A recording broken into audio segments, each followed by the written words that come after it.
I'm Bill D. I'm an alcoholic, and I am delighted to be here tonight to introduce Amanda T. as our speaker. She's truly an extraordinary woman. She's been sober a couple of years, but if you look at her big book is so well thumbed that it looks like a 30-year-old big book. And that's because she really works this program, and she really works the steps. And her experience is something that I have found invaluable, and I'm delighted to have Amanda.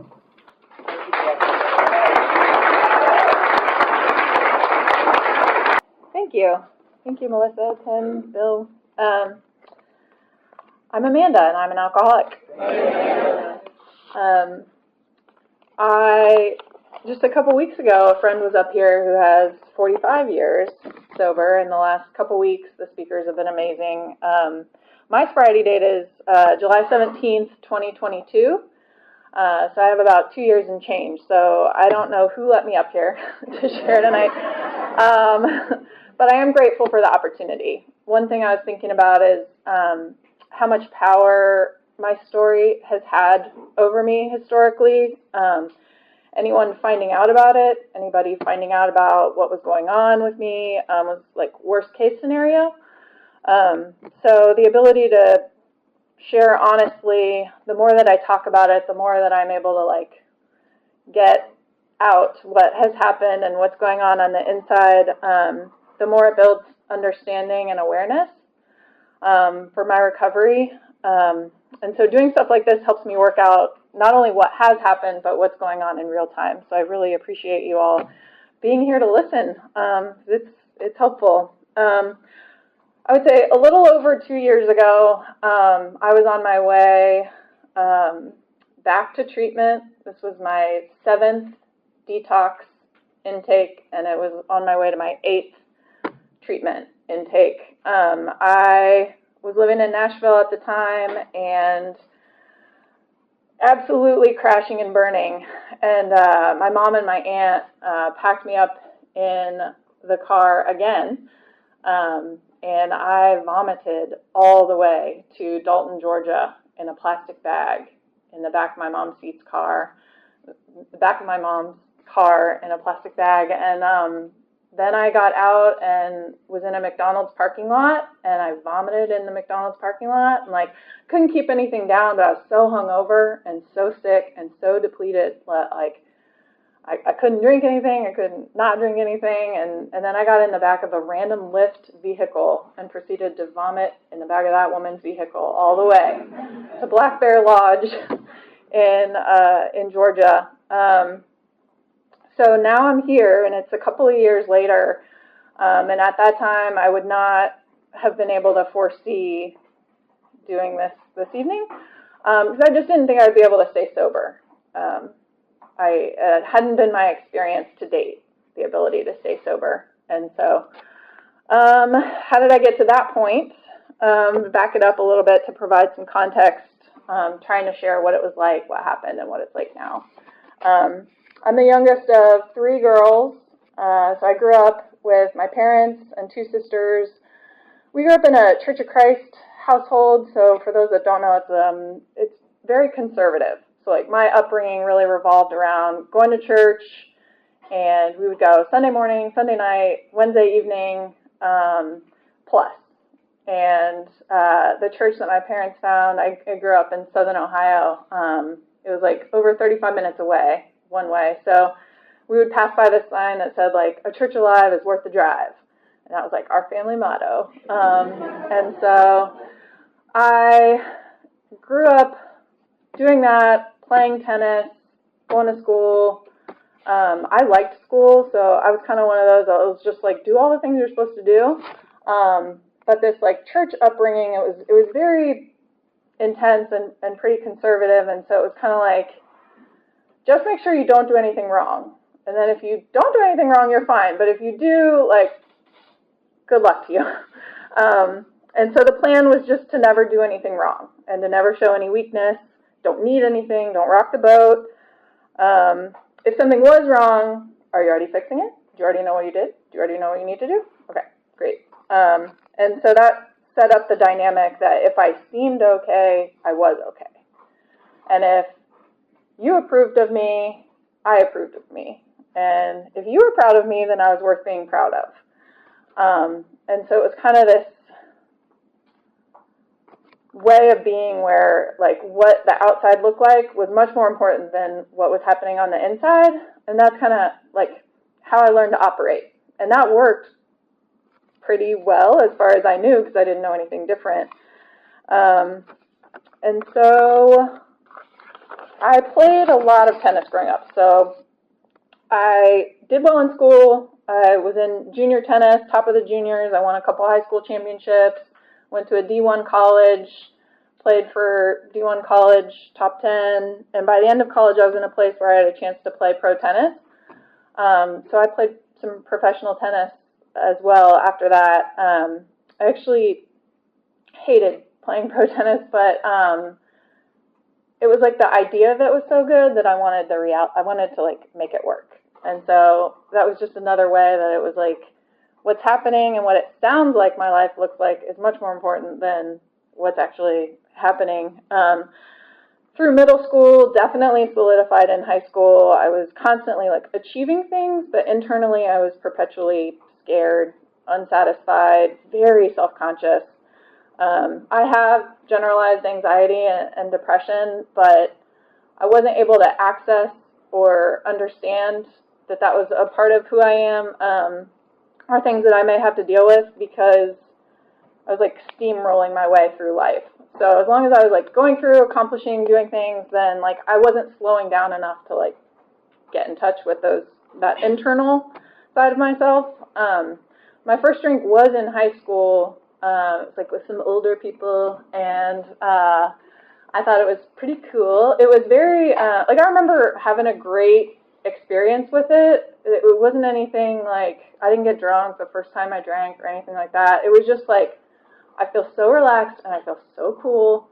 And it was easier to interact with people, but like, it was still like, drinking was still sort of like not allowed. And so I didn't want to veer too far outside the lines, but I did enjoy it quite a bit. And when I did drink in high school, it was Boone's Farm, for anybody that may remember that.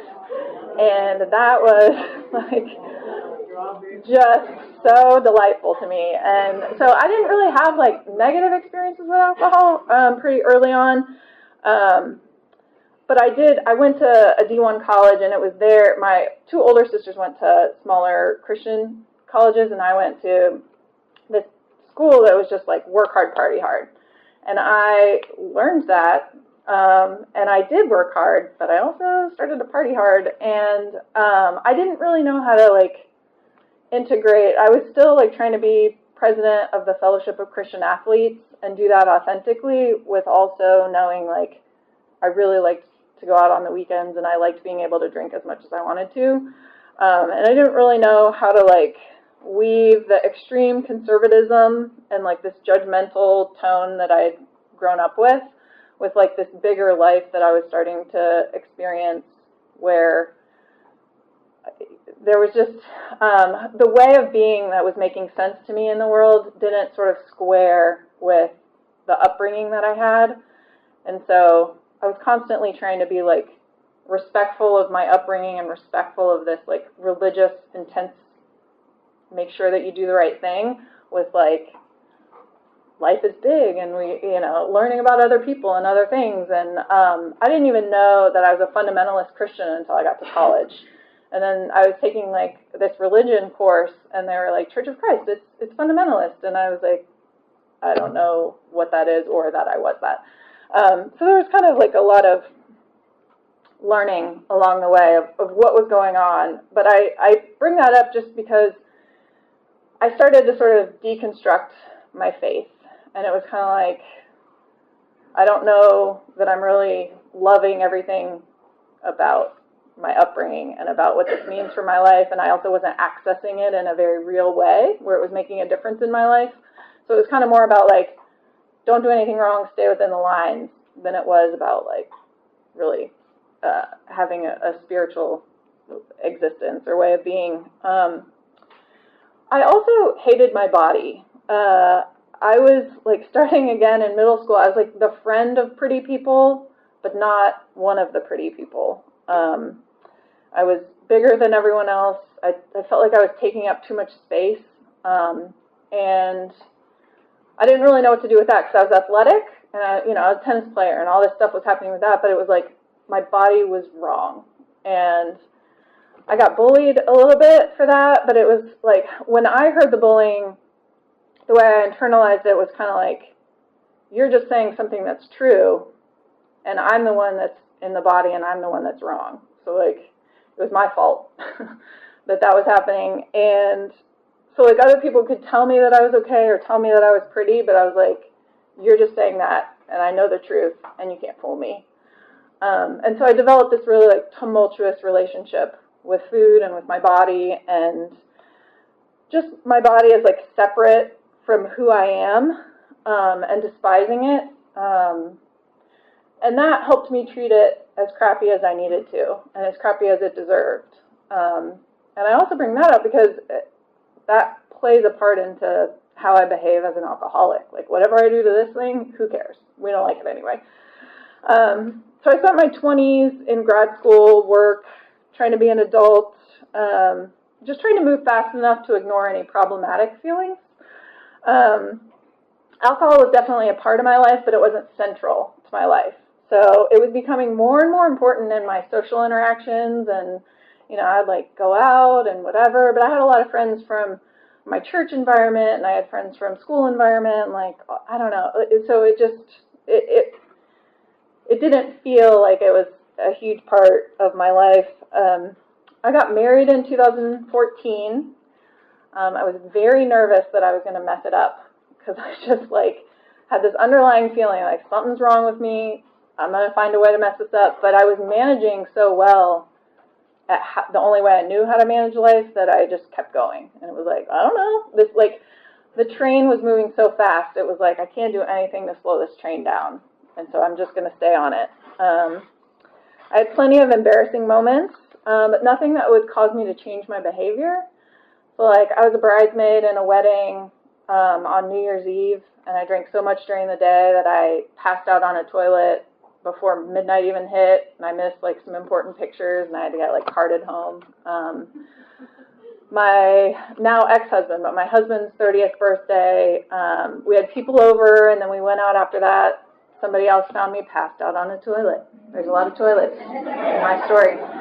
And like, I would just drink, a ton, but I wouldn't want anyone else to know how much I was drinking, and so then it would just be like, surprise, we found her on a toilet, like waking up over and over again, not remembering exactly what had happened or what I had said, and kind of wondering, like, how embarrassing was it? How much can I get away with? How much should I pretend? Or how much should I acknowledge that I drank, not knowing? And you can always, like, I could always rationalize an incident, like the wedding. Oh, I've got, this is exactly what happened. I shouldn't have done this. And if I would have just done it differently, it would have been fine. So once I got married, I moved from Nashville to Louisville to start my PhD. And I got married, changed up location, schedule, job, life, and that left a lot of unstructured time, which I did not know what to do with or how to handle. The start of my program, I was just like thinking I was having a classy glass of wine while I would write. And then by the end of my program, I was really lonely, and I was finding ways to sneak alcohol, and my husband had quit drinking because it didn't make him feel good. So imagine that, he just stopped. And so I would want to drink, so I would have a glass of wine at night, but then like I didn't want to drink as much as I wanted to drink in front of him. So like I would do things like wait for him to get in the shower, and then he was in the shower and chug, chug, chug, chug, chug. And then it would look like I had only had a glass of wine. So it started up this dynamic of like, I'm not going to tell him how much I'm drinking because I know he'll judge me for it, and I can't be operating on a regular basis getting judged. But after I finished up at Louisville, we moved to Alaska on our way back to Nashville.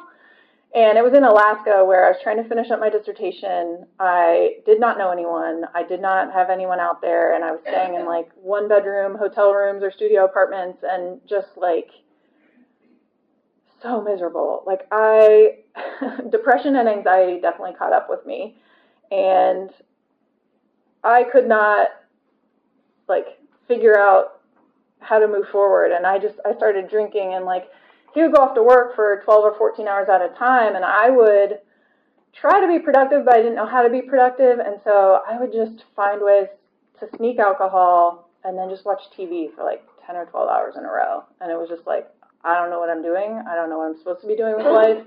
This is all that I know how to do. And like the thing that I like about drinking is that when I started drinking like hard liquor because that was fastest. And when you drink, like it goes in and it's warm, and I can like feel it go down my throat. I can feel it in my stomach, and it goes from this like a lot of chaos in my brain to like all that I can think about is just like, okay, it's in there. I feel settled. I feel calm. And so now, like in recovery, I can recognize I'm able to clear my head. I'm able to do that without alcohol, but at the time I didn't have anything else. So like things were feeling more and more chaotic and more like depressing. I was depressed, and I didn't know what to do with it. And alcohol, like if I can focus on getting the next drink and having the next drink and how to like keep from getting found out, I don't have to think about anything else. Like I don't have to worry about all of these other things that I don't know how to deal with. And so I thought that when we moved back to Nashville, that would maybe fix it. I thought when I got a full-time job, that would maybe fix it, but I didn't get a full-time job for a while, and I already had all of these like very sneaky drinking habits in place. And so I was doing part-time work and stuff like that, a lot of tutoring. But then like at this point, I was like, alcohol had like very nefarious. It was like very sneaky, intimate relationship with alcohol that kind of snuck up on me. And then there were certain moments where I would be like, I deserve it. Like I'm tutoring this kid. This kid's a jerk. And like he's so hard to be around, and I got to be around him all the time. Like I would chug a beer before I'd go in, and it would be like, I'm not drunk, so I'm not doing him a disservice. Like this kid doesn't know. But then I did get a full-time job, and that ended up being an hour and a half away. So I was driving hour and a half to work because that's where our main campus was, and then an hour and a half back. And like I have a job, I have my PhD, like things should be fine. And like things were so far from fine, but the train was barreling forward, and I didn't know how to stop it. Like there was no part of me that knew or would try to stop it. So my job was also more unstructured and confusing than I was prepared for, and I also was very accustomed to not asking for help. So like I felt very unsupported, but it's also amazing how unsupported I can feel when I don't ask for help and when I don't tell anybody that I'm struggling. So I'm doing this hour and a half commute every day, 3-hour commute every day, and like very unsurprisingly, when I started drinking and driving during that commute, things did not turn out well. I got a DUI in 2019, and I wasn't even driving when I got my first DUI. I had parked in a strip mall parking lot, and I was going to go in and get food and sober up before I went home because I was avoiding home. And I woke up to like this bang on my car door window from a police officer, and I was woken up. Like people thought this girl's on drugs. We don't know we don't know what's wrong with her, but she won't wake up. And so I did a field sobriety test, which I definitely failed. I was in my work outfit, so I'm like getting arrested in heels. I'm trying to do a field sobriety test in heels, and so then all of a sudden it's like handcuffs, cop car, jail. And this was the first like real bad thing that I had ever done and that had happened in my family.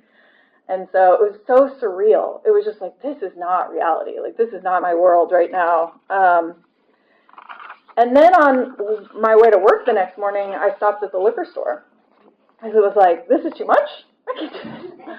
And I didn't know how to deal with anything without alcohol. And so, like, alcohol had snuck in as like my trusty sidekick, and it was like this secret that was just mine. And when I could focus on that, again, I didn't have to be focusing on all of this other stuff and like the reality of my life. My family convinced me to go to rehab after that, and I felt like my world was ending. I was only there for 2 weeks, but it felt like the longest 2 weeks of my life, and it felt like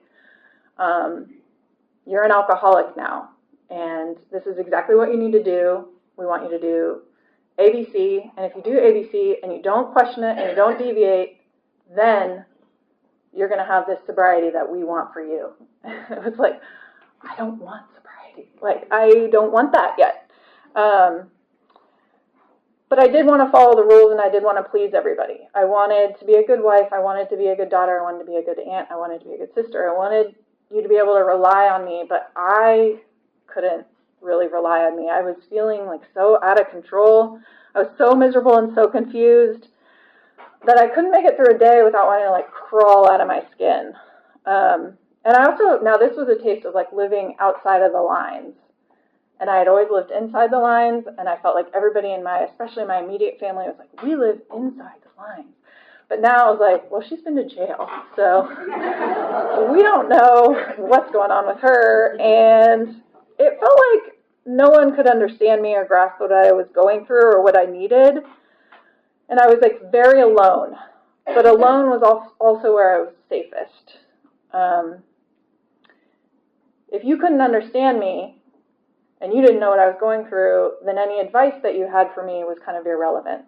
Like, you don't know how hard I'm trying. You don't know what's going on. You don't know what's happening here.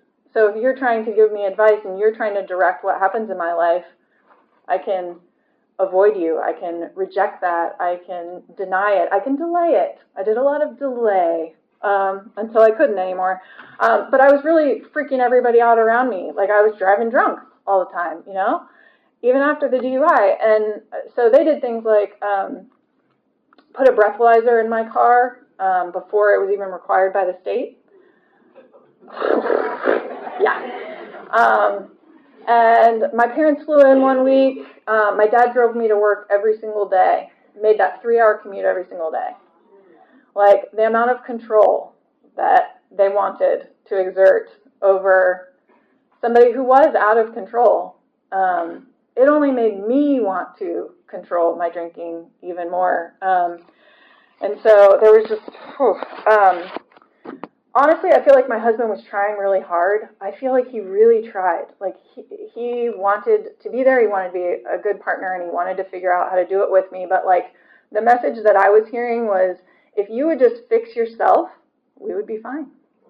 And I couldn't fix myself. And I was also like, and also, why don't you think about some of the things that you're doing over here? Because I'm trying to fix myself. What are you trying to do? And it just felt like, oh. But I would sneak alcohol into the house, and I just, like, the thing, when you have a breathalyzer in your car, you can still drink, but you have to drink an exact calculated amount so that you don't blow into it the next morning. And so, like, I did that, and, like, I would wake myself up at, like, 3 in the morning and just drink a whole bunch of water. Because and like, I was miserable. This was a prison of my mind and my body. And I would do it over and over and over and over and over again. And I was so miserable, but I just like couldn't, there was no other way of existing that I knew. And I was like disconnecting from reality. But the conversations and the people that were close to me, they were trying to like bring me closer to reality. And reality was like horrible. It was very raw. It was very scary. Reality was where people were like, hey, you need to take a look at what you're doing. And it was like, no, thank you. It wasn't safe. Like, reality wasn't safe. And so once I was told that I could no longer have alcohol, that's when I wanted it more than ever. Everything around me was starting to kind of crumble. But I just, again, I didn't know what to do. So just real quick, I did this 14-day rehab. Then I went into IOP. I got kicked out of IOP because of drinking.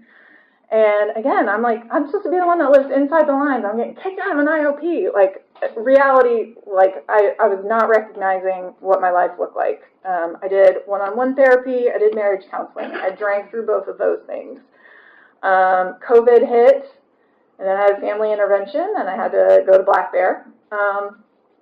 And I ended up getting kicked out of Black Bear as well, but not for drinking. It was because of COVID, and I got COVID, and they didn't know what to do with me, so they sent me home to do an online IOP. And online IOP worked for a little while, but of course it didn't work permanently. And I ended up just kind of like blowing up the holidays that year. I made it a couple of months and then started at Thanksgiving and absolutely ruined Christmas of 2020. And then I went to the hospital back to back. The second time there was like an ambulance and a fire truck and a whole thing. I woke up in the hospital and they told me that my blood alcohol was 0.4, which I didn't realize at the time was so bad. Like, I woke up in the hospital, didn't know where I was. They told me my blood alcohol was 0.4, and I still thought everyone was overreacting. And I was like pretty mad about it. And then, this was around the time when I was just like lying straight to people's faces. It's like, Amanda, we think there's alcohol in this home. Is there alcohol in the home? Just look you dead in the eye and be like, there is no alcohol in this house. And that's how I ruined Christmas of 2020. Just kidding. But by February of 2021, like, I really did want to stop drinking, and that's how I got to Talbot for the first time. Talbot's here in Atlanta. And I had to go through Black Bear in order to go to Talbot. So every time that I go to Talbot, wait for it, there's plenty of times where I'm going to cycle through Talbot, but I had to go through Black Bear. And so I did that for the first time. I was at Talbot. I got served divorce papers 2 days into rehab. And then I stayed sober for about 8 months, and I did some sober living, but then the day, it was either, I honestly to this day don't remember if it was the day I moved out or the day after I relapsed when I moved into my own place. And then I went back to Talbot again for their relapse track, and so I stayed for just 6 weeks that time. I still, this entire time, have not told my work what's going on, because I don't want anyone to know. I don't want anyone to suspect that anything is wrong, even though I kept leaving for like multiple months at a time. I was like, they'll never know. So then the relapse track lasted for a while as well, but I only made it a couple of months. And then I was about to finalize my divorce by this point. We had gone through a lot. And I got a second DUI. Honestly, I'm still so embarrassed about the first DUI. Like, I couldn't shake it. And I ended up getting a second DUI. And then at that point, it was like, I don't know what to do. I can't.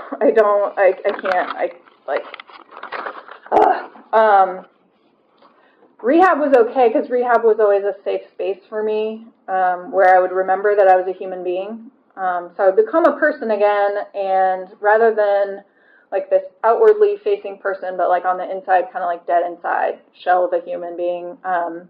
Like in rehab, I actually would like come into my body and remember that I was okay. But then I would go out into the real world, and I would need to be fine so that everyone else was fine. And I couldn't figure out how to continue to be a real person on the outside. Everything was still so surreal, so unimaginable. Like, I couldn't even square what had happened with what was happening, and it just always felt like this shouldn't be how things are. Things should be different. They shouldn't be this way. And I also like didn't know how to build a community in recovery. I was always self-conscious. Like, it just felt like they know what they're doing. Everyone else, like, they know how to call other alcoholics. I don't know how to call other alcoholics. Like, I used to pregame in order to make a phone call. And like, they know everyone at the meeting. I don't know these people at the meeting, and like, everybody just felt so far ahead. And I also wanted to do it all by myself. Like, I wanted to design my own recovery. And at every phase, I was like, oh, I'm just trying to do it by myself again. This time, I'm going to do it with other people's help. And then I didn't want anybody to know I needed help. And the thing I've been thinking about, like, in trying to prepare for this talk and and in reflecting, is like I always wanted to be better before I was better. And like if you're thinking about it as like, okay, we're all climbing some stairs together, it was like if you're on the second step, you can still see people at the landing, or you can see people on the second floor, and they can see you on the second step, and you're like, well, if I can see it, shouldn't I be there? Like, shouldn't I already be on the second floor by now? But like, you can't actually get to the third step without taking the second step, and you can't get to the fourth step without taking the third step. And like, if I were to be on the second floor without having taken each of the steps individually, then it would be like me going back to just faking it on the outside without having like the authenticity to back it up, and like going back to that like shell of a human that like I would show up to rehab again and be like, I'm dead inside again. I did not know what to do. And so like there's just this part of me that's like, I read the other day that the 12 steps mark our road to recovery, and they're in order because they help build. I can't start apologizing to people if I'm repeating the same behaviors that I was doing before. And if I'm gonna be going through difficult things in life, like I have to have a little bit better sense of who I am. What am I feeling? Can I deal with those feelings? Like, until I've built a community that's supporting me in case it feels too hard or the feelings become too intense, I'm not ready to deal with some of that other stuff. And I also, it's taken me some time to kind of rely on a power outside of myself to do all of this. And I think I kept wanting that to be the case, but then it would just like my ego would step in, my pride would step in, and I didn't want to ask for help. I didn't want people to know I was struggling. And like, there's something about needing time to get perspective. And so every single day that I've been sober, it like adds to that. At Talbot, I ended up going to Talbot 3 times. So that the last time I was at Talbot was my 8th intake. But they encouraged me to move to Atlanta and into sober living. They were like, why don't you get off this rat wheel that you won't get off of? And I did. So I started taking advice, and I ended up staying in sober living for over a year. I found a sponsor at 8111 that I could be honest with. I don't know if any of you have experienced this, but that feeling that I would get when I would tell my family that I'd been thinking about drinking or that I wasn't doing well, like that look of sheer panic on their face of like, oh God, here we go again. You know, the thing I love about my sponsor is that she doesn't have that desire to like control or fix. Like, I don't have to protect my sponsor. I can say whatever I want to my sponsor, and she's fine. She's fine. And she doesn't need protection from whatever's in my brain. And I was also thinking about, like, the meetings are another space. Like, the meetings don't need to be protected. I can show up to the meetings and, you know, just, like, get out whatever I need to, and the meetings don't need to be protected from me. And so I don't have to be okay. My sponsor's okay. She's not trying to fix me because she knows it's not her job. Like, she recognizes that there's a power outside of herself and there's a power outside of myself that is supposed to be doing something here. And that same power that's taken away this compulsion, like I used to, if I thought about a drink, I needed to go get a drink, and there would be, they call it that strange mental blank spot. Like, they were just, I don't know how I have it, but now the alcohol's in my hand. And whatever has taken away that compulsion is kind of my starting place for how I think about a power outside of myself. Like, I know that to be true in my own experience.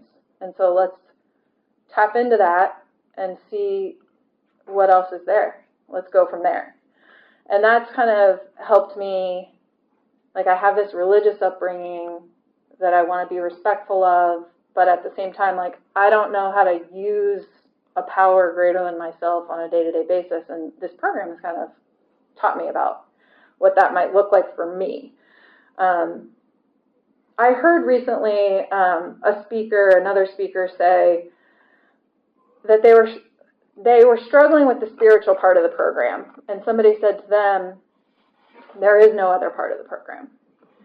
And I like that because the way that I've been thinking about it is like, all of this is just sort of me figuring out how to do life and how to work this program of recovery. So like, it really started in sober living when it was like, I knew what my chores were that week. And I would have these feelings of, you know, like, I shouldn't be in sober living. I shouldn't, I shouldn't be in a place where I have a twin bed and a roommate and like chaos around. Like, this just shouldn't be my life. But like, this time around, sober living was kind of where I leaned into, like, this is exactly where you should be. And this is exactly where you belong. And, you know, sometimes my chores for that week would be, you know, clean the toilet. You know, like, you're cleaning the toilet for everyone else. And there was something about, like, all I have to do is exist. I go to meetings and I take care of my chores and I take pride in whatever like, I try to do it well. And like, that was all I had to do. And I was like succeeding at that point. And so sober living is kind of where I reset my bar for life at like, am I existing? Did I stay sober today? And when I do that, I feel successful. I feel like I added another day. I feel like I added another element to that, like climbing the steps, you know? And there really isn't more for me to be doing. So there's part of my brain that's like, you're not enough, you haven't done enough, things should be better, things should be more. Like, it's okay if I have those thoughts, it would be natural for me to have those thoughts, but I think what I'm kind of leaning into in sobriety is that all I'm trying to do here is like stay sober, ideally help other alcoholics because they help me stay sober, and then go from there and see what happens. And this leaning into a power outside of myself is changing things from feeling like a future of dread and I already know what's going to happen to this feeling of like, I don't know what's going to happen. And that feels a lot safer and a lot better to me right now. It's like leaving room for possibility. So when I drink, I usually drink at stuff that's non-existent. So it's like the perception of the thing is what's painful rather than the actual thing itself. And so, you know, I would drink at things like, oh, well, I'm never going to be successful in my career because I've already ruined it with all this crap that I've, you know, introduced. And like, that's a perception that I have. I have a perception that I'm not going to be okay. I'm not going to be okay. I'm not going to have what I want, or I'm going to lose something that I have. But the reality is, and one thing that my sponsor has been like working on me with is like, are you actually okay? Like, are you okay in this moment? Like, in the present moment, are you okay? And the answer has been yes, a lot more than I thought it would be. And I think the times that I've relapsed, I've been really sad and really caught up in like the perception of stuff. And when things feel very oppressive and they feel depressing and they feel like insurmountable, then I started to feel like there's nothing I can do to get out of where I'm at right now. And then if there's nothing I can do, screw it. Like, I'm gonna introduce a little bit of chaos into this. But the times that I've introduced chaos have all gone awry. And when I've just been like, I'm just gonna drink, it's probably gonna be fine. Like, I have done that textbook thing where like every time I relapse, it's been worse. And so now I know exactly how I would relapse. Like, I know exactly what my first drink would feel like. I know that I would want a second one. I know after the second one, I'm less concerned with what I'm doing and I'm more concerned with like the third drink. And then after the third drink, I want 20. And now if I relapsed, that would happen right away. Because it has. Because that's been my experience. And there are still certain things that like haven't happened yet. But at the same time, like, I don't know, people tried to sort of stop that train from barreling forward for me. A lot of people tried to help, and I just like wouldn't get off it until like I absolutely crashed and burned the entire train down. And so there's part of me that's like, could I have gotten off the train faster? Like, could I have done something differently? Could I have like done a better job in recovery earlier? But now I have those experiences to look back on and to remember. Like, I still think about drinking pretty often. Like, I went to a movie this weekend and I was like, should I smuggle a water bottle in here full of vodka? But now I can sort of watch the thought cross my brain and be like, it makes sense that I have that thought. I'm an alcoholic. Like, it makes sense. So I'm not scared of my thoughts as much, because when I'm scared of them, then they tend to have a little bit more power. But now it's just kind of like, well, yeah, I don't know. It makes sense, And if I need to, then I work the program. And what that has looked like for me is, like, when they say in the program that you can act your way into better thinking, but you can't think your way into better action, like, that has been my experience as well. So when I call my sponsor now, most of the time when I call her and I need to talk, I don't really know what's wrong. I'll just call her and be like, I just don't feel good. And she'll ask me a series of questions usually, and it's usually like, have you prayed about it? Have you been to a meeting? Are you working with another alcoholic? Like, are you basically getting out of your own head? And there's a part of it, like, at times I'll resent it, but I'm like such a simple creature that truly, if I work this program, that is, like, if I can answer yes to those, then I'm usually on my way.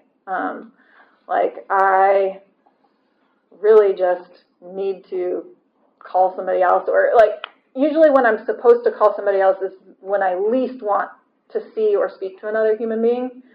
And so it's like been working with my sponsor where it's like, well, you just go. Like, you don't have to want to go, you just go. And that wasn't something that I think I really knew how to do, that I'm trying to practice now. And then it works, and I'm like, such a little, robot monkey. I don't know. It actually works, and you're like, all right, well, I guess I'm like everyone else. But just the other thing I wanted to say was just about practicing not knowing, and that has been very comforting. Like, one thing that my brain is trained to do is to say, if I do this, I know X is going to happen. And this program is kind of teaching me to say, like, you just take the action without an expectation of what that's going to mean. Because what kept me from doing a lot of things was, like, I had already pre-written the future, and the future was terrible. And so now, everything is, like, I still have to go through life, and everything is still a challenge, but if I can make it through the day and stay in my skin, and I'm, like, working on this relationship with my body and my brain and, like, integrating all of that, and if I can work that, and I can trust that this power outside of myself is going to take care of things, then I don't want to crawl out of my skin anymore. Like, I can do it. I can just take the next action and go from there, and I don't have to know what that's going to mean or what that's going to look like in the future. And that includes doing this tonight. Like I said, I don't know who let me up here, but I'm, like, so grateful, because I don't know what's going to come from this either. I know I was a little anxious about it, and I know that when you're asked to do something, say yes, and that's just what I did. So I really appreciate being asked, because this is very helpful for me to get it out and to talk about it. And to see all of you. There's a lot of people who came tonight that I know and love, and that was a big deal for me. So I want to thank each of you that I know that is here, but I also want to thank each of you that I don't know that is here. I'd love to talk to you after if you want to. Thank you again.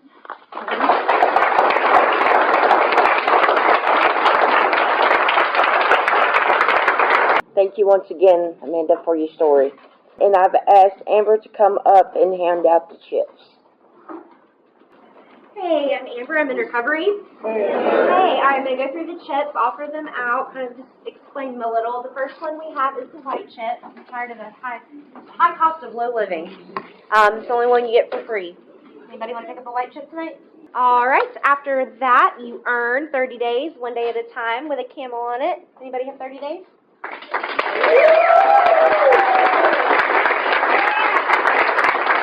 Okay, and then after that, we have 60 days in a row. And a row is the big part of it, big deal. Then we get to our red chip for 90 days. Your blood is clear of alcohol or any other substance. The yellow chip, you're in the right place for 6 months. I've heard this one is the hardest to get. The grass was grown back between you and the liquor store. The green chip for 9 months. Anybody have 9 months? All right, I know we have a special chip tonight, but does anybody that we are not aware of have a year? You made it your whole year. Hey, everybody, I'm Ellen. I'm an alcoholic. Amanda? Wait, oh, there. Thank you so much. This is my home group, and I'm nervous because I don't think I've ever seen this many people in here. So thank you for being willing to get up there and share your experience, strength, and hope. I appreciate that. Tonight is this little angel's 1 year.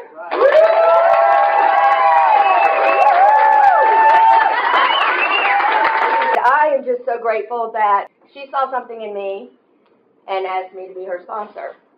She's only my second sponsee, so I was like, whew, okay, yes, I'll do it. Because as you said, if you're asked to do something, you say yes, right? Then I said, just call me or text me every day, let me know how you're doing. And so when she started texting, she's like, hey, so I had this feeling today, and I know that if I go to page 88 through 86 through 88, I'll be able to read, and I know and I was like, maybe she knows just a little bit more than I do. However, doesn't matter how much you know or how long you've been here, it's always, always special to help someone. And she has just jumped in with both feet, and not one thing, suggestions that I give her, she'll do them. Ask questions. She works the steps to the best of her ability and is just phenomenal. For a year, most people, me included, did not ever want to do service work. This girl here, if you need service work, just ask Alex because she'll do it. This is my special chip that I got for you. It's got butterflies and pink flowers on it. My name is Alex, and I'm an alcoholic. Ellen is not my first sponsor, but she is the first sponsor I listen to. It turns out it's not rigorous honesty to only call your sponsor every now and then and tell them how great you're doing. And it's not complete willingness to only do backdating. And I had a problem with confusing familiarity with participation. So I could quote the book, and I knew the things. Whether or not I actually did the things was a different story. And once I became willing to admit that maybe somebody knows a tiny bit more than I do, and I became willing to listen to them and do the things, that's when things got better. And things are a lot better now. And I think that's it.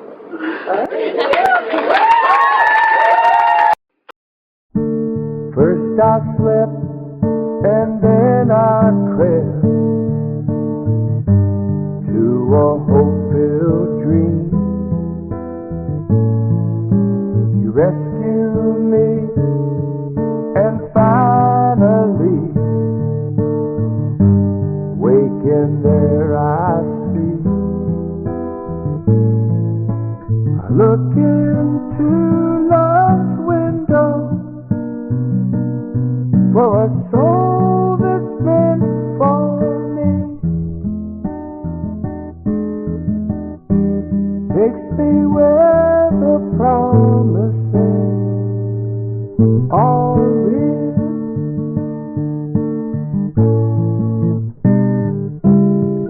Sometimes quickly, sometimes slow, we get just what we need. On a broad highway, stride for stride, we walk eternally. I look into love's window for a heart that beats for me. Takes me where the promises are real.